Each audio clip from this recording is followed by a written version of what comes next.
Hello everybody, Ben Taylor here with Raw Motivations. I'm a self-aware narcissist that's on this channel to provide awareness, growth, healing, and change in terms of narcissism and toxic abuse and how that looks on like a day-to-day basis and how it gets so confusing and how it builds so much fog in your life that you're not sure what's right, what's wrong, what's true, what's clear.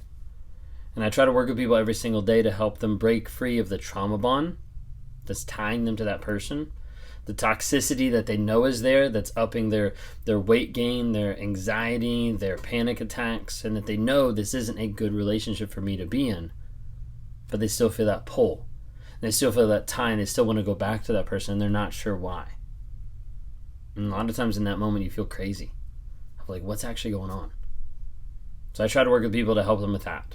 Try to work with people to help them get through the aspect of limbo land. And that's where you're detoxing from an addictive relationship with another person who purposely put that on you to try to keep you longer, to try to make you stay with them in an abusive relationship longer than what you should.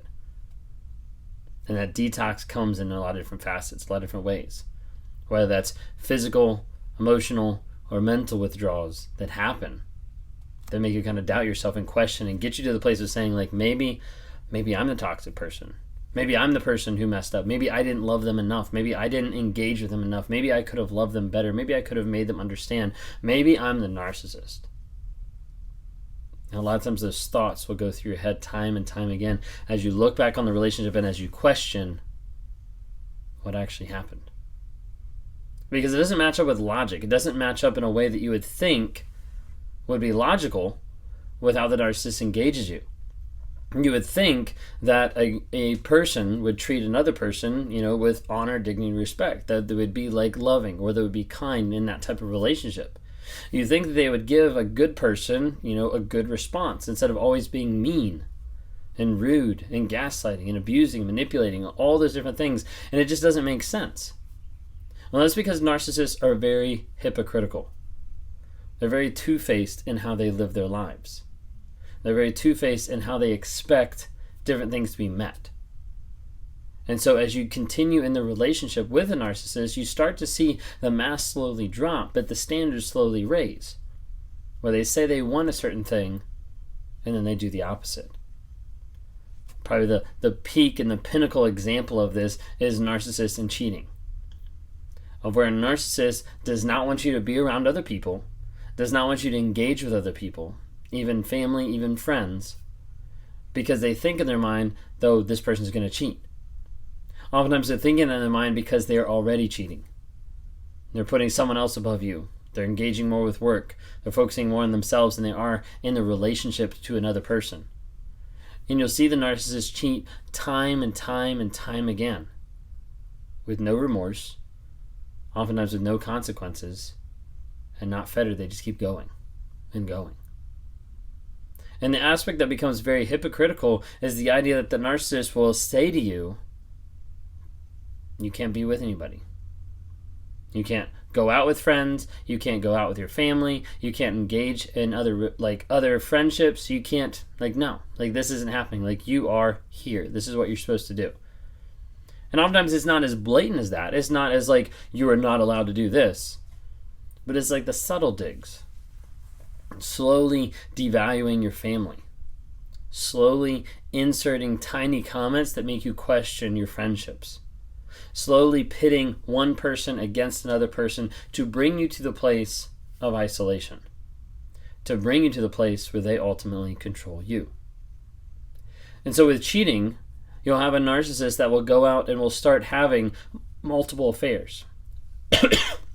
Will start getting engaged with multiple people out there without caring. But you try to step out of the marriage or the relationship or whatever it might be and watch what happens. Even in dating relationships, even in moments of going out with a friend or something like that, stuff will get elevated to such a high level and it blows up. Or how about the times after you've been away from the narcissist? Maybe you're someone on here that has been away from the narcissist. Let's say you're no contact, or let's say you just finished getting through a divorce or something like that, or you've been through it for after a year or two, and you start getting out there, you start dating someone else, and all of a sudden you start to hear from them again. because they can't believe that you would do something like that. Or you might be on here, and as you got into the relationship, you started communicating about what was going on, and you told about your past. You told how the past had been with several different people, of how you'd engaged with those people romantically, sexually, and all of a sudden down the road, they start pulling that back out, be like, see, you did this. And you're like, I did that before we were even together. Like, what is the problem? Nope, you cheated on me. And they'll use anything and everything to be able to put the blame back on you. But they're very hypocritical in that aspect. And they can cheat on you, but you're not allowed to cheat on them.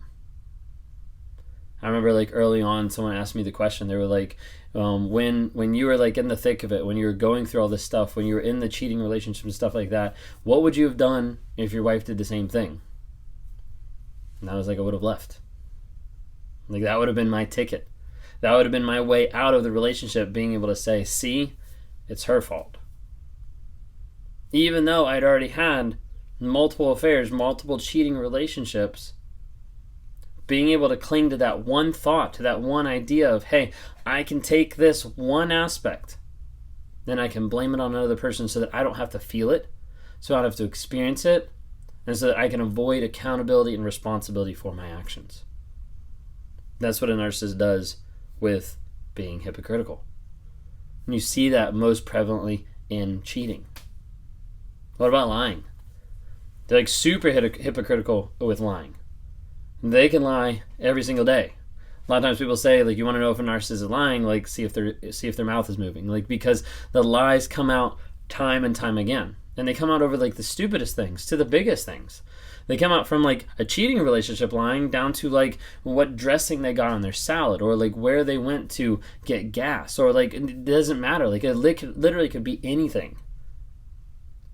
But if there's one moment where you forget to say something, or you admit something, or you tell a lie on purpose, and they find out about it,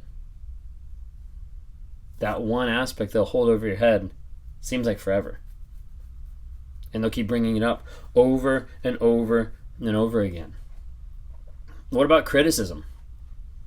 Have you ever tried to just bring up feedback or give them constructive criticism of like, hey, this isn't helpful? Maybe you're trying to bring up, your thoughts, your feelings. Maybe you're trying to bring up even how they engage with another person or how they interact with someone and be like, hey, that really wasn't a good example of, you being a friend, or that wasn't a good way for you to interact with them because I think you pissed them off or you hurt them. You see that blow up. But then later, they'll criticize you for everything. Everything that they once valued, loved, or put you up on a pedestal for, those are the things they turn around and they start criticizing you for and bringing you back down. It's the other aspect of them being hypocritical. Manipulation. And oftentimes manipulating what they want from another person. But if you ever try to leverage your thoughts, your needs, your feelings, they're like, whoa, like you're doing that, you're manipulating me. And then they'll twist it around time and time again. And all these times, they expect you to maintain perfection. They may expect you to maintain this high level, this goalpost that keeps moving.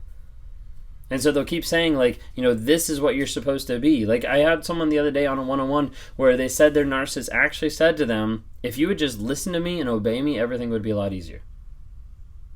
Because of what they want is that one idea.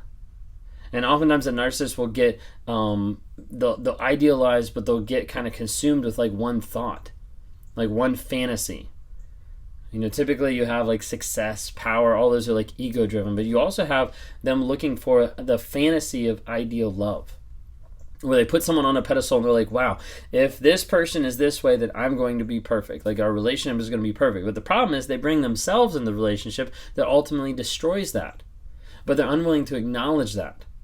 All they want to say is it's the other person's fault. It's the other person's problem. It's not mine. And they push it back countless times. This is why we say that narcissists can't change, because narcissists can't change if they're not willing to be honest, vulnerable, have consistent change, put in the work, like do the actual work.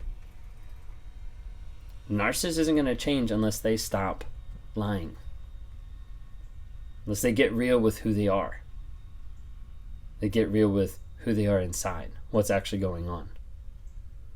For me, one of the hardest things working through on a weekly basis, sometimes with therapy, sometimes in my own thought process, sometimes in reading and stuff like that, is sitting in the balance of who I am.